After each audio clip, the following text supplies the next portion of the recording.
Well, hello everybody, and welcome to episode number 23 of Cardboard Time. This is Arwen, and today I have a special guest with me.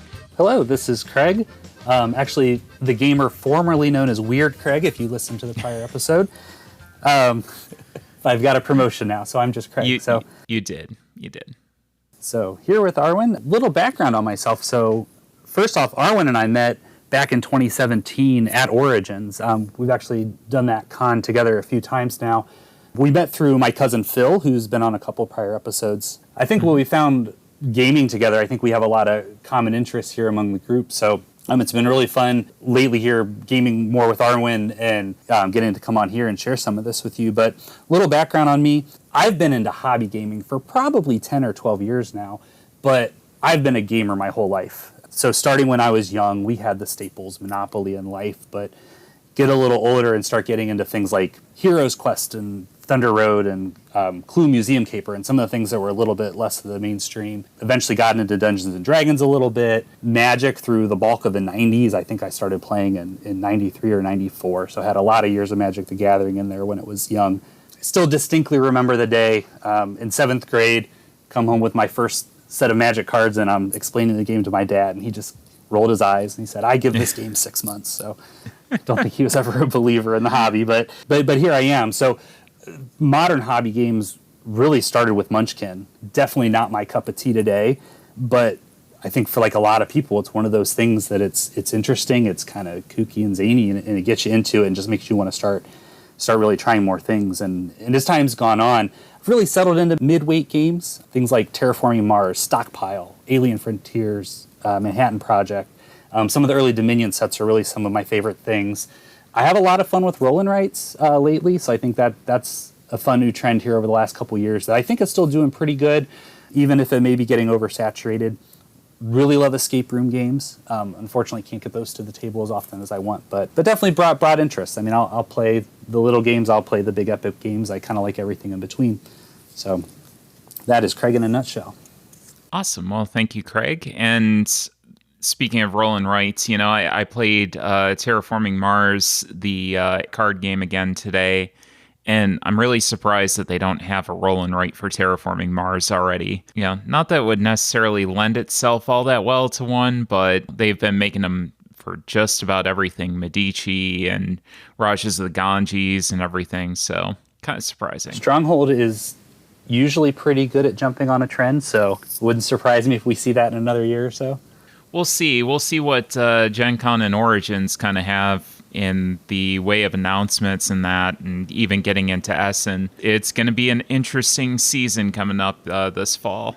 I'm a little disappointed no Origins for me this year. Actually headed to California that week, so barring wildfires keeping us home, I'm going to miss out this year, but hopefully we'll get a lot of good stuff to play here as you come back. Kind of my goal for Origins this year and Dragon Con is to be neutral on my Shelf of Shame. So basically anything that I pick up, either I have to have played it first or I have to play something else in its place so that at least I'm not growing the Shelf of Shame. We both know how I've been in the past when it comes to Origins. My eyes are definitely bigger than my brain. I have faith in you.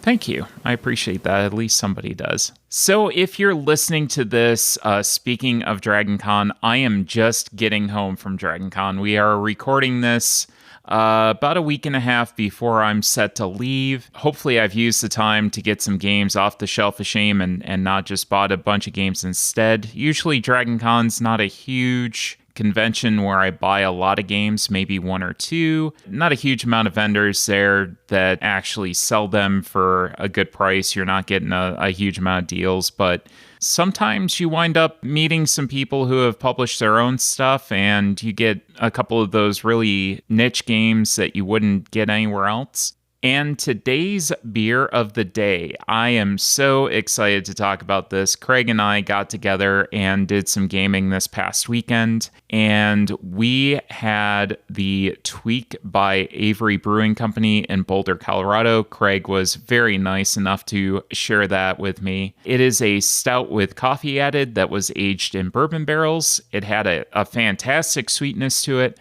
very complex layered flavors, and I don't give many beers at all a 5. I don't think I've given a single beer on this show yet a 5. And that's going to change today because this absolutely earned it. I was on the fence between a 4.75 and a 5. Not exactly sure, but this earned it. It was truly, truly outstanding.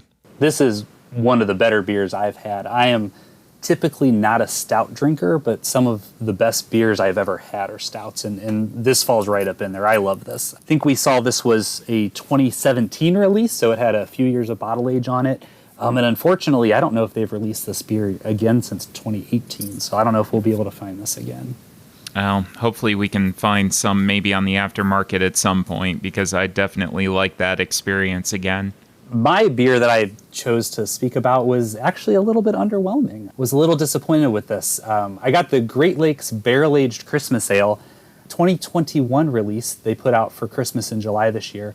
Locally, there was a lot of buzz about this beer, and so I was very excited to try it. There were many years in the past where this was swimming near the top of my favorites of the Christmas ales, just the standard Great Lakes Christmas Ale, and I thought adding that bourbon barrel to it was really going to kick it up a notch, but it kind of just didn't work. It was a little bit flat. There was some Christmas spice. The bourbon was kind of hanging out in the background, but underwhelming is the word I would use. It was good. I would gladly drink it, but I don't think I would buy it again. If we're talking local Christmas beers, though, I got to give a shout out to Hop and Frog right down the road from us, and their bourbon barrel aged Frosted Frog that they release every year is far and away my favorite Christmas beer. So I'll be looking forward to that here in a couple of months. Very nice. Yeah, I always love Hop and Frog. It's right down the road from both of us, and nice little brewery, consistently brewing some very good, albeit very heavy beers, but they're always outstanding. I really enjoy their product. Sad to hear that wasn't a hit for you, but I guess that happens some years where it just doesn't hit quite as well as it used to, so... Now it's time to check the shelf of shame. I am still at 160. That is a +0, but it's also -0. And I think between the time that I recorded this and the time that I recorded episode 22, there were like 2 days, maybe 3. So not a huge amount of time to get things out. But I did get Death Valley in. That is another Button Shy game from a Kickstarter, and I did get that to the table as well, so still stayed neutral. And one game I also never talked about on the podcast that I did get in, it somehow slipped my mind. I have absolutely no idea how, was Cascadia, a very popular game around gaming circles these days. Very interesting tile placement, similar to Calico, kind of meets Overboss. Very solid game for the price point, and I'll probably wind up talking about it on a later episode, just not right now. Would prefer to play it with a couple of friends first before giving a final judgment, as I've only played it solo. So with that, I think we'll get into what we've been playing, and the first game that I want to talk about today is Whirling Witchcraft from 2021. This was part of AEG's big game night release. It's an event that they normally do at Gen Con, but with things being the way that they are this year, they decided to also put it out on Kickstarter so that people could host their own big game night at home. So Whirling Witchcraft supports 2 to 5 players, plays in 15 to 30 minutes, designed by Eric Anderson Sunden. Artists are Luis Francisco and Weberson Santiago, and as I said, published by AEG. In Whirling Witchcraft, players are witches wielding powerful magical ingredients, but even witches have to manage their workbench before things get a bit too crazy. They'll start off with 4 recipes in their hand and a number of ingredients on their workbench. They'll play a recipe out of their hand into their ever-growing tableau to transform ingredients into more ingredients to pass off to their neighbor. If, after using the recipes and passing the ingredients, their neighbor is overloaded and can't store the past ingredients, the ingredients instead go back to the player in their witch's circle. The first player to overwhelm their neighbor with 5 total ingredients is the winner. I'm wondering how many times I said ingredients in that intro, but Craig, what did you think of Whirling Witchcraft? Well, just like eating a nice meal with games, as you're watching it come to the table, you always eat with your eyes first, right? And I think that's true for this game and the next one we'll talk about as well.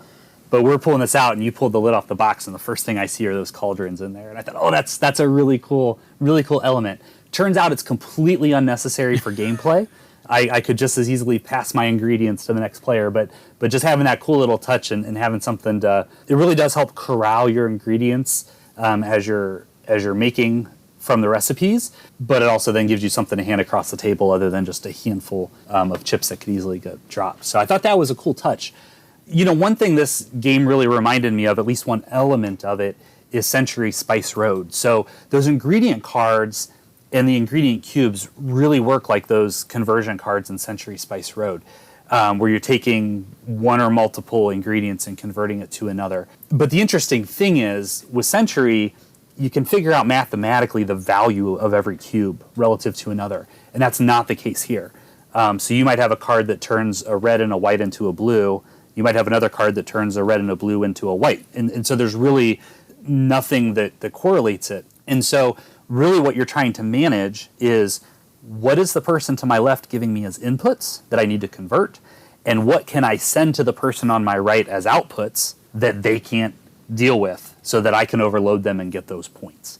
So it creates a really unique dynamic, and will change that feeling from game to game. And then there's also some recipe cards that when you play them, you have to convert the top ingredients into the bottom ingredients. There's other recipe cards that when you play it, you can choose the orientation. So you can choose to convert the top into the bottom or the bottom into the top when you lay it down. And so you can get things managed a little better to figure out either how you can manage the stuff getting passed to you or how you can chain some cards together. So I did really like how those cards play to the situation and not to the math. There's also some asymmetric rolls in there that we did not use, but I think could add another fun layer to this and just keep it changed up a little.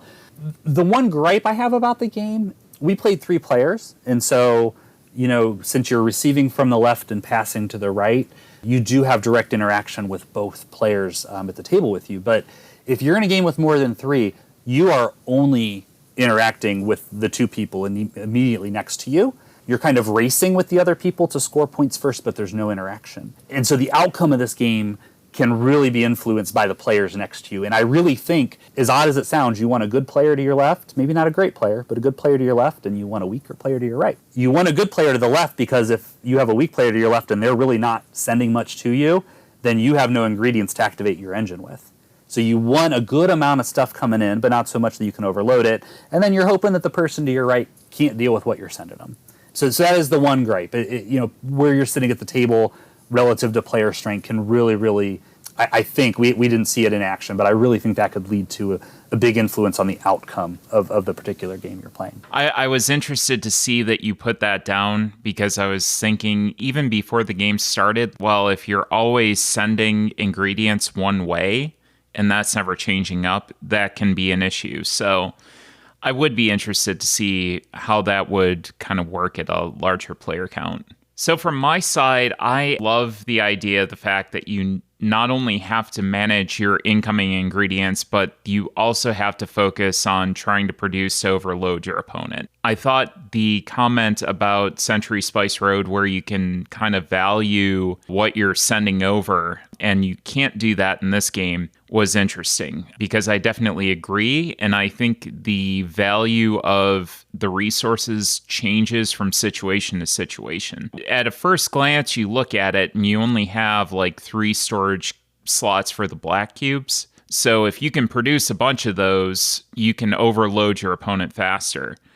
But if your opponent's able to use those, like I was, then that value drops significantly. It's really a very, very interesting economy that happens. We didn't talk about this at all, but that is actually exactly what happened. So the very first card I took was to produce black, thinking that I was going to try to overload you on that as you were to my right. And then you very quickly got an engine where you were able to run through 2 or 3 black every turn. And so that just wasn't going to work. And so now I'm shifting gears and I'm watching your board to see, okay, what are you struggling to use? And now I'm trying to take new recipe cards to try to exploit that. Mm-hmm. So it is definitely strategy changing as the game goes on and you see how your neighbor's economy is changing. I thought that was a very interesting part of the game. It kind of evolves over the course of the game, where you're trying to basically shift everything to really hammer home a good strategy. The comboing and chaining potential in this game are great. So you'll get ingredients off of one recipe card that'll feed another recipe card that'll feed another recipe card, and it just kind of keeps your engine going and going and going as long as you get the inputs to put into those cards. But it's really, really satisfying from that perspective. Those things said, I know that I've had a lot of praise for AEG in the past. They've put out a lot of very good games. This game I had some issues with. And a lot of them came not from the gameplay itself and not from the design itself, which I thought was really, really good. I thought it was more of the printing and the design of how everything was laid out. First of all, why would you use the back of a vitally important tracking card as a reference? That was one thing that we looked at. We were trying to stick a reference in front of ourselves just to see how the turn structure worked and a couple of other things. And your reference is on the back of a tracking card that you have to use to track stuff. So especially if you're playing with a high player count, you're going to have no reference cards whatsoever. And I thought that was kind of a big oversight. In addition, there's absolutely no reference to the Arcana abilities. So during the game, as you're playing recipes, you're going up on 3 different icons that are different one-time abilities that you get to use. And with those tokens that you move to track those, it's still a little difficult to kind of keep track of what exactly do I get to do when I move this to this point. That wasn't even mentioned on the reference card. And normally I would look to, in that case, the back page of the manual to have some sort of description about what everything does. And that wasn't there either. So I was really kind of boggled about some of the design decisions when it came to the actual printing of the game. Now, that's not to say that you couldn't print out reference cards on your own. You couldn't make them up. I'm sure somebody on BGG has either already gone and designed something or is going to design something, but that should be something that's included with the game itself. And then my last gripe is really the green and red color blindness issues. And Craig, I think you saw that I was having some pretty big difficulties with that. Yeah, there were several times I looked over and saw you staring intently trying to sort out those reds and greens I was sending over to get them in the right spot on your player board. And the iconography was very easy, but, the cubes themselves were very, very difficult to sort between the green and the red. So that can be a pretty major issue, which, again, given the state of the gaming industry, that's something that I know that they're common colors, but it would have been nice to have something a little bit more distinct. That said, games do go quickly once you learn how to play. It's very easy to get another game in, and I really liked it. I like the mechanisms of it a lot, but I do definitely have a couple of nitpicks when it came to this game. Again, I may wind up making some of my own reference cards to store in the box so I have them. It's not going to be leaving the shelf, but it's really a shame that some of those really small but serious items were overlooked. Craig, any last thoughts? No, I agree with you. I think this was a fun game, easy rule set, but I think the replayability with just how that first set of ingredient recipe cards that everybody can get will play out. It's just going to drive the game, and it's going to feel a little bit different every time with what you're trying to achieve. So I think this is good. Definitely would love to play this again. I feel like we're going to have some more of that in our future. And that was Whirling Witchcraft.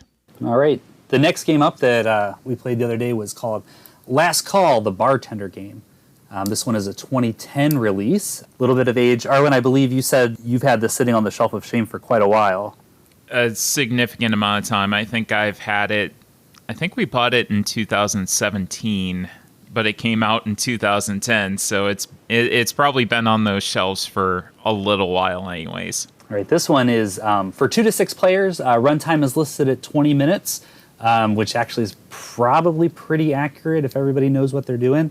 Designer on this one is Chris Gold. Artist is Quentin Hoover, and this was published by Watzelpogue Games. I think most recently Echidna Shuffle, which is a fun one I play with the kids here that they've had recently. So this is a little bit of a departure from that as far as theming with the Bartender Game versus the children's games. But in this one, players play as establishments trying to fill customer drink orders. One player is the dealer who will deal cards matching the 6 bartenders who are on the table, who all start off with one type of alcohol. When a pair of bartenders each get a card in front of them, players are able to stop the deal and send one bottle from one bartender to another.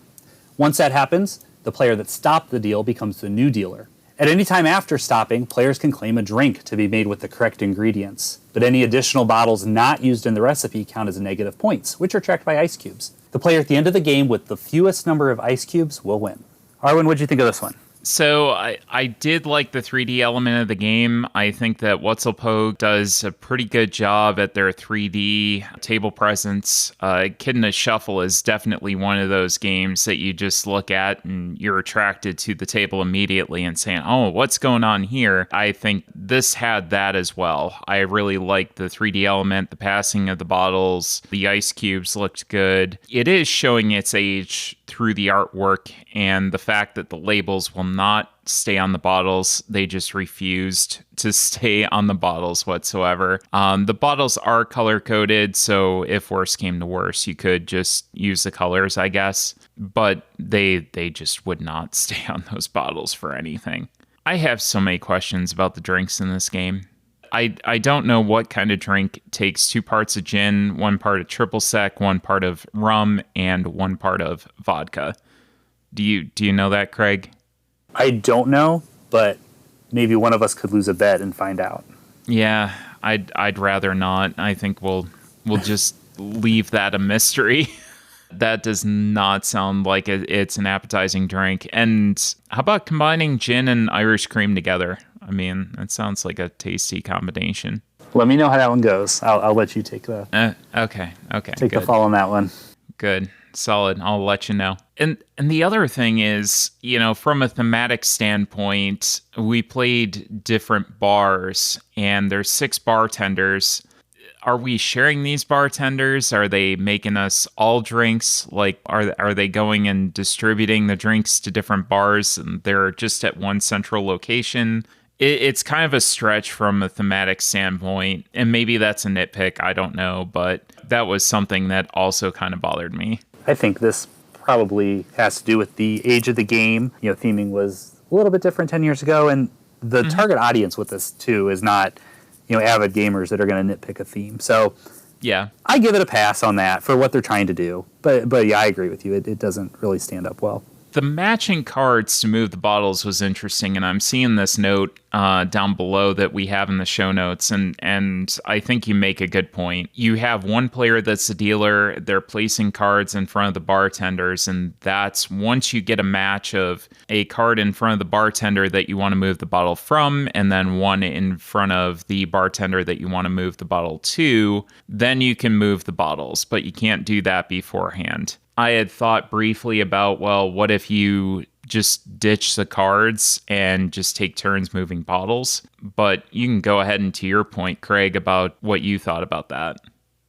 Yeah, that luck element of waiting for that right set of cards is frustrating. I mean, I hit a point in the game we played where I kind of blew ahead and I thought, oh, I need 2 bottle moves and I can throw down this one card and take a 2-point ice cube penalty and I'm going to win. And I sat there and waited and waited and waited, and my cards didn't come up, and it was frustrating. But without that, then I don't know if you have a game here.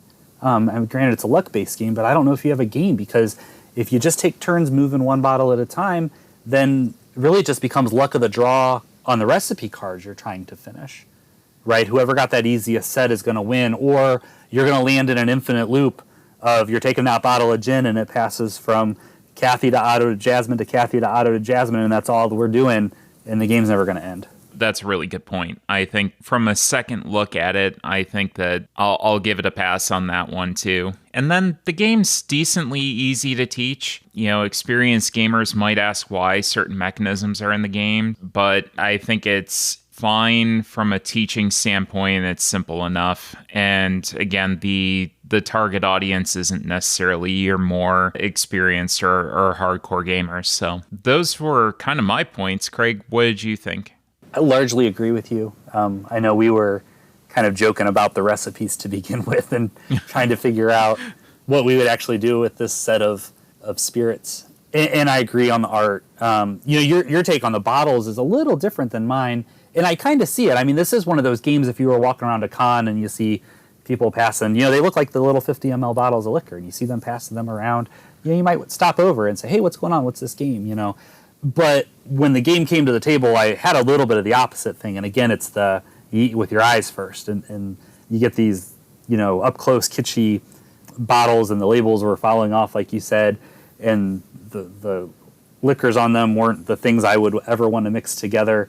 And I'm sitting there thinking, like, I don't know what this game's really going to be like. I kind of had low expectations. And given the fact that there was that rash of luck with the card, I actually liked it a little more than I thought I would, based on the way it looked, based on the rule set. Do I want to play it again? No. But it wasn't as bad as I was expecting. And we had fun. I mean, at the end of the day, that's what it's all about. We had fun. I'll choose a different fun next time, but I did have fun playing. And I will absolutely echo that. I had fun with it. I thought that it was better than I was expecting, but it's kind of a one and done, and I will choose a different fun next time. There's plenty of lighter, quick games out there that are pretty easy to teach that beat this one out. So this is off the shelf and out of the collection. And that was Last Call, the Bartender Game. Well, the next game that I want to talk about today is a game that we didn't give the proper justice to, and that is Twilight Struggle from 2005. Craig and I played this back at the tail end of Americon, and we basically took an extra day of gaming and cranked this out, and boy, am I glad that we did. Kind of spoilers, but still. 2 players, and 2 players only, 120 to 180 minutes, designed by Ananda Gupta and Jason Matthews. The artists are Victor Seste, Roger B. McGowan, Chechu Nieto, Guillaume Reese, and Mark Siminowicz, published by GMT Games. And the game map in Twilight Struggle is a world map during the Cold War, with players taking on the role of the USA or USSR. Players will first play a headline event card, executing a powerful action to start the round, then will alternate playing cards from their hand, allowing them to place units and exert influence in attempts to gain allies and control for their superpower. The game covers historical eras from the late 1940s through the late 1980s. In addition, separate tracks capture the space race and the nuclear tensions between the 2 superpowers, with the possibility of game-ending nuclear war. Normally, however, the first player to beat their opponent by 20 points wins. So, Craig, what did you think about Twilight Struggle? What a game. This just came together beautifully. I didn't know anything about it before we came in. I knew for the longest time this was the BGG #1 game for years, and still highly regarded. I saw it on your shelf, and I said, we got to play this, like, just for the experience. I know nothing about it, but I feel like I need to buy into the hype and play it. So I read the rules. Actually, as part of a Humble Bundle package, I had a Steam version of the game, so I just did the tutorial on there. Didn't play it at all, because I wanted us both to come in kind of cold from a playing standpoint. And through this whole thing, I'm thinking, I'm not going to like this game. There's so much that I usually don't like in games. Area control, a really tight economy, constantly put in positions where you just have to pick between 2 bad things. Usually not the type of stuff I like. But the whole package and put together and the decisions you make was so much fun, and it was so well done. And it was just so engaged with the whole thing. I just loved it. So you look at like the picking between 2 different outcomes and the tight economies and everything. So you'll have a hand of cards, and every card is keyed to either USA or USSR. And over the course of the game, it's balanced, the number of cards, although certain times in the game it might be skewed one way or the other. If I'm USA and I play a USA card, I can use it to play the event on the card or to use operation points on the card to put units on the map. But if you play an opponent's card, you can only use it for the operation points, and your opponent gets to play the event, and you have to play all the cards. So you're forced to do things that are going to hurt you, and you're trying to choose what's going to hurt me the least right now. And so there's a ton of depth with that. I'm really surprised how easy it was, with all this going on. So it's like it's deep, it's heavy with those decisions you're making, and how do I use my cards, and what's the timing for my opponent cards when I play them, so I can best mitigate what's going on. But mechanically, I think this is medium weight. There's some things to keep track of. There's a few different trackers and things to reset, and you add new cards at certain points, and the number of cards you play changes through the course of the game. But it's really straightforward. We very little rules reference we were doing while we were playing, and once you kind of got into the mode, 3 or 4 rounds in, it just flowed. I mean, the gameplay was really great on this thing. It really is a game that looks incredibly intimidating at the outset. And the rules are really just on the card. And I think that's what makes it not necessarily easy, because I don't think this is something for a beginner gamer, but I think it's a nice, maybe upper medium weight game. Just because the rules are basically on the cards. What you're going to do is on the cards. There's a few concepts that you have to understand, but it's not this, oh my God, I have to manage all these tracks and I have to know what all these different things do. It's fairly straightforward, and I did like that. Yeah, and I like, too, there's not an ultimate victory score. There's not an ultimate set number of rounds. It kind of ebbs and flows with this, right? So the game will end either when one player can beat their opponent or be ahead of their opponent by 20 points, or at 10 rounds, whoever's ahead. So you have this push and pull of this one track. Feels kind of like the military track on Seven Wonders Duel, how you're trying to push it towards your opponent, and that's one of the victory conditions if you can get it all the way there. And that's really where this is. That's the primary driver of what we were watching was that score track and how am I doing at pushing it towards the 20. But there is a set end to that game. Yeah, and just another interesting thing is just the history lesson there, right? So honestly don't know a lot about the Cold War, and this was interesting to provide some context of things, So this is one of those where all of the event cards are things that actually happened that might have been a headline on a newspaper during these decades that this was going on. And some of the events actually compound on each other. So there are times where certain cards, once you play it, you actually display it out so that it has been played, and then other cards can only be played after that other event. So there's a little bit of chaining within that for things need to happen first before the second thing happens. But again, it adds to the historical context. I think theming-wise, it's so well done with that, and just there's so much tension. Every minute of this game is tension, whether it's the area control on the map or the space race is part of this too. Like one of the tracks is, how are you doing in the space race? And if one country gets further in the space race than the other, then they get some bonuses, like can play extra cards and things like that. So I think it's just so well done thematically. And there's an educational aspect to it. Piques my curiosity about that time in our country's history. I'm going to echo your point on that as well. This was a fantastic way to learn about history. We tend to be taught history, and this is coming from a United States perspective, through a certain lens. You go to school, you're taught a very U.S.-centric form of history. I was playing the USSR at that time, and I thought it was very interesting to see how the events unfolded through the opposing perspective. I found that very educational, as well as entertaining. So I wasn't expecting to get just such a in-depth history lesson into what was happening at the time. Again, you've made a lot of the points that I was going to make on this. It's not nearly as hard to pick up as I thought it would be. I love the score track. It really is a struggle. It's a back and forth tug of war on the main track, and it's an incredibly tight game. It is a game of inches and probably fractions of inches at that. You better be optimizing the opportunities that your hand gives you. You need to make sure that the timing of everything that you're putting down is right. and that you're not giving your opponent just a little bit of space to really get something going, on either a mistake or a card that you have to play if you don't necessarily time it right. That can lead to your opponent kind of gaining a foothold when they really, really can make a good use of it. Yeah, I think we had a bit of a statistical anomaly in our game.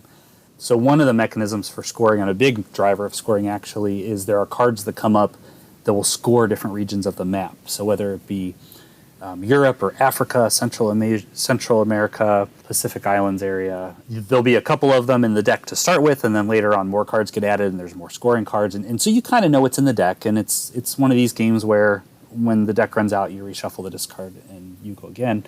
And so we were in this really tight position. I'm looking at my position. I'm thinking, man, I'm pushing those 20 points. I think this is looking great.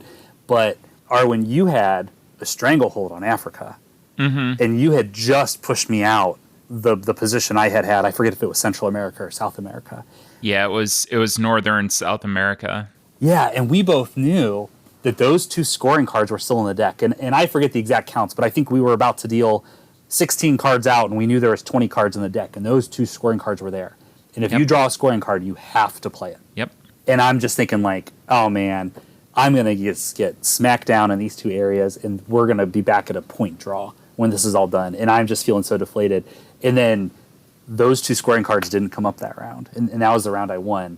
It'd be interesting to see. I kind of think sometimes about this play and how that would have played out if even one of those cards had come up that round. Because I certainly would not have ended the game. And then we know what would have been in our hands next round too. And you'd have been right back in the thick of this. And so I think we'd have been playing for another hour on top of the 3.5 or whatever it was that we already were. I think we ended around round 7, if memory serves. Yep. So would love to play it again. I think I won because of just a statistical anomaly luck draw here. It really shows me how tight that is, because if that craziness hadn't happened, we're right back at dead even, and we're right back at that super tight game. And honestly, I think I'm in a bad position moving forward at that next deck reshuffle. So it was very interesting.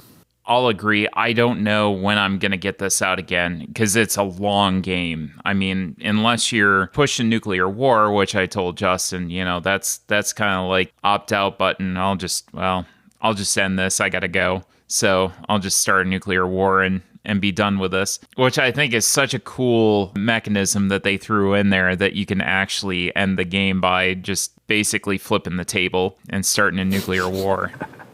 I viewed that as a disincentive from getting too aggressive, because if you start the nuclear war, you lose. So don't get too aggressive. I think that's what it's supposed to be there for. But, if you really needed to leave, there's always that option. You'd lose, but you'd still be able to leave. True.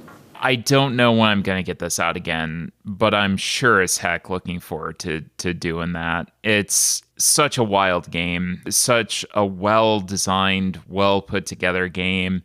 And like Craig said, it's not as difficult as you would expect. It's definitely not one for the lighter side of the hobby. But once you get a few games under your belt and you're kind of in a situation that you can get this out with a friend, it's a great experience. And this is going to be on my shelf pretty much permanently from here on out. So that was Twilight Struggle. Very good. Our next game, not sure if it's actually a game. We'll talk about that. So this is Turing Tumble from 2018, designed by Paul and Alyssa Baldwell. This has a Dice Tower Seal of Excellence on the front of the box, but there's no entry on BGG. So what is this thing? Is it a game? Is it a puzzle? I'm not sure, but it's a lot of fun. In Turing Tumble, players build mechanical computers powered by marbles. It's essentially a computer processor simulation in the form of a Plinko board with switches and gears that are on that board. The marbles falling from the top represent current flowing through the processor, and you set up physical components on the board to direct the marbles to complete tasks that are set in front of you. The game comes with a comic-style book narrative, and it introduces you to different processor concepts such as bits and registers. In the comic, you'll take the role of Aaliyah, a space engineer who lands on a forgotten planet. You help her escape by building computers to solve logic puzzles. Arwen, what'd you think of this? Oh, well, first of all, I would have been obsessed with this as a kid. I absolutely loved Rube Goldberg machines. And I was thinking back to trips I'd take as a kid. I remember the Watertown Mall, of all places, north of Syracuse. And they had this giant, like, Rube Goldberg machine where all these marbles would go through and do all these things, hit the xylophone and go through all these ramps and that. And that's absolutely what this reminded me of. It's a fantastic way to teach kids programming and logic concepts, but you're not plopping them in front of a computer. You're giving them mechanical pieces to use, and you instill those concepts without having them have that direct interaction. So they're able to translate the core concept of what they're seeing to programming and logic. And I think that's outstanding. I never would have thought having a machine like this could do that. I really like the puzzle book aspect of it, where you're setting up the different puzzles. They have some really nice illustrations. They have a story, keeps kids engaged in the narrative, so they're able to follow along. And the introductory scenarios were easy enough for kids to grasp. It was like, oh yeah, this is super simple. But there's absolutely a challenge for adults in there as well. We kind of got stuck on a couple of different things as we were going through it. It's really solid. I really enjoyed it, and I'm glad that you brought it over. Well, I'm an IT guy. I'm a nerd at heart, and this looks so cool. I needed an excuse to buy it, so it was to do with my 7-year-old son. That's my story, and I'm sticking to it. He's enjoyed it. I'll buy it. So he I'll buy it. Yeah, I'm glad. I don't know if my wife did. But, he's enjoyed playing it with me. There's 60 puzzles in the book. We've been through, about a third of them, starting at the beginning. He needed guidance at first just to understand how the pieces worked. And then he kind of was able to do a little bit of it on his own, and then we hit it where it started getting a little more difficult, and he really needed some guidance about the thought process to drive to a solution. Now, once we talked through that, he was able, for the most part, on his own, to put the right pieces in the right spots on the board to get the balls go where we want them to go. If we get a little further in the book, not sure it's going to work well with his age. But again, we have this around for years, and we can dust it off and pull it out when he's a little bit older and feels good about approaching something like that, and maybe I'll play on it solo a little bit too. I do like how the book guides you and teaches you. So it introduces one component at a time. So there's several different types of components in the box that you can put up on that Plinko style board. And they do different things as far as how they direct the balls to different places down. So the book does a good job. Gives you a very basic scenario to introduce the new piece, and then some more challenging ones, and then you'll move on to add the next piece. So it's learn as you go. And theoretically, this can do anything a computer processor can do. You're only limited by the size of the board, the number of components you have. But ultimately, you've got red and blue marbles at the top, and you might need to force them to drop in a certain pattern. One color's on the left and one's on the right. So you might need to release the balls on the left before the balls on the right, or something like that. And you can build like small computers with this thing that can add, subtract, multiply, and divide. So you really can build this to do something real world. And there is one puzzle towards the back of the book where you set up a game that you play against the board, which is kind of neat. So that puzzle, it's effectively just set this up and then beat the game. And it's not a challenge as far as trying to figure out how to set it up. So that was a fun one too, just to toss in there. Really enjoy it. Great components. The quality on this thing is just great. Even the box, everything is just great on this thing. Very nice insert as well. I was very impressed with how they laid that out. Yeah, everything fits really nice. There's a spot for everything. It's very well thought through. Really looking forward. So these same designers had a Kickstarter a couple months ago. It ended in June for a new product called Spintronics. So this one is a circuit board simulator. And so again, this Kickstarter got $1.3 million when it closed in June. If you search for it, again, Spintronics, you can still go pre-order it, and there's still a Kickstarter page to take you to the pre-order. So looking forward to that one as well. Definitely all in backer on that one for all the pieces.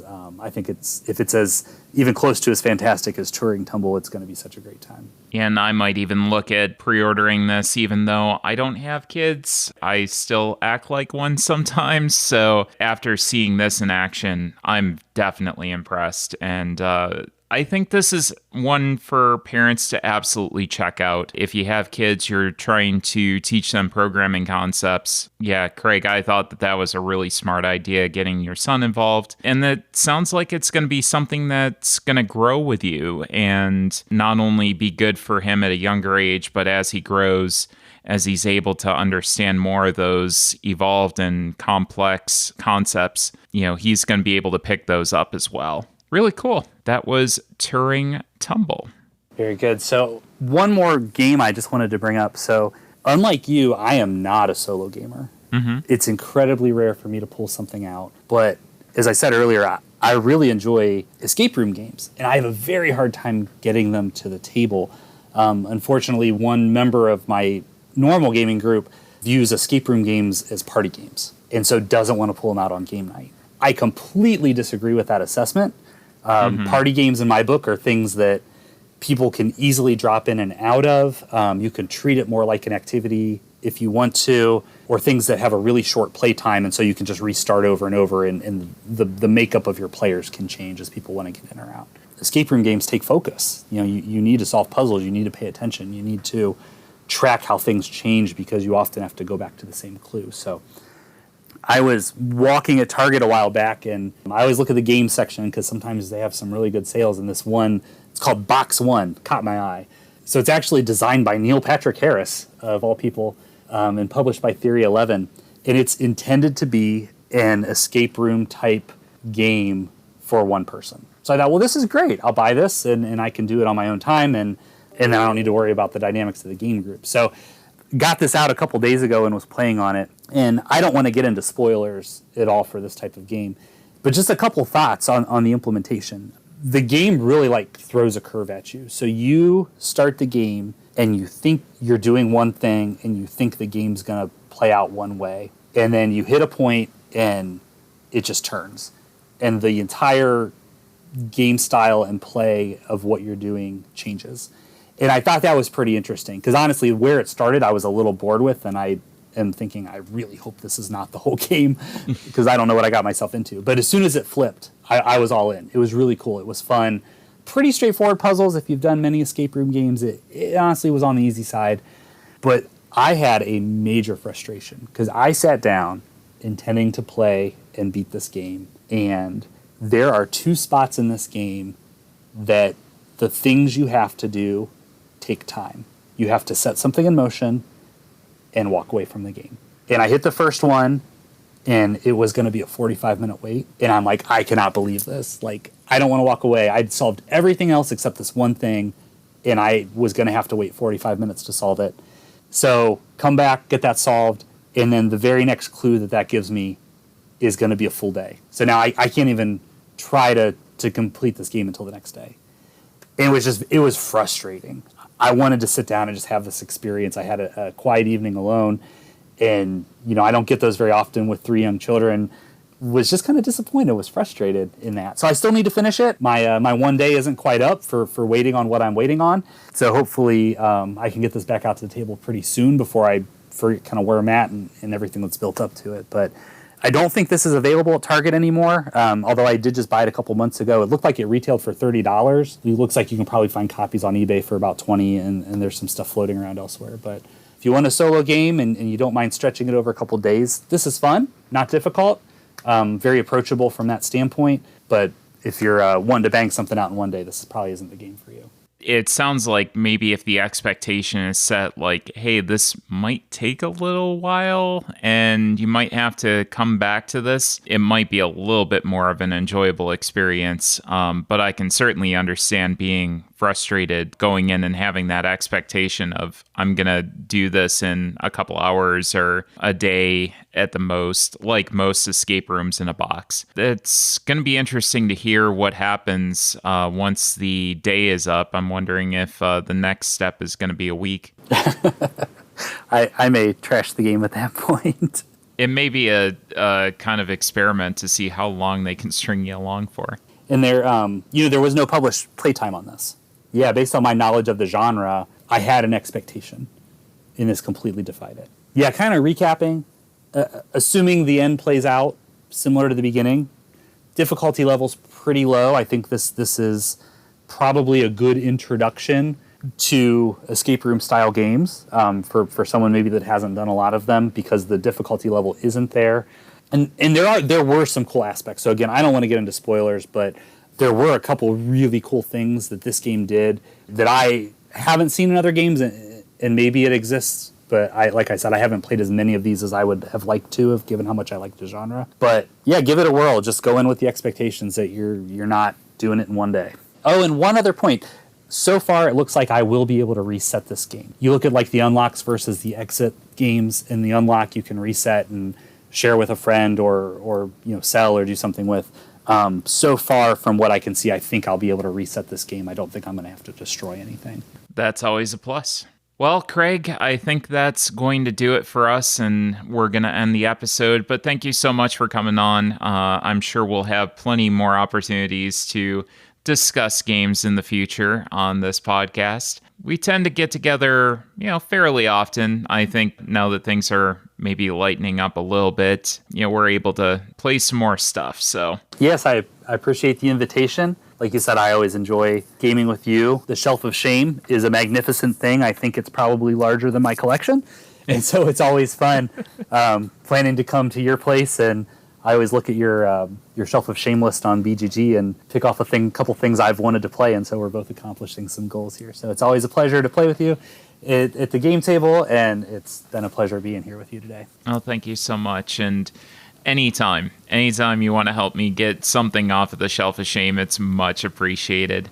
Make sure to check out our Facebook page. Our Instagram and Twitter is at cardboard_time. Take a look at our Board Game Geek podcast page. Any questions, suggestions, or ideas for discussion topics, please email cardboardtime@gmail.com. And as always, thanks again for listening, and we'll see you again in another 2 weeks for another episode of Cardboard Time.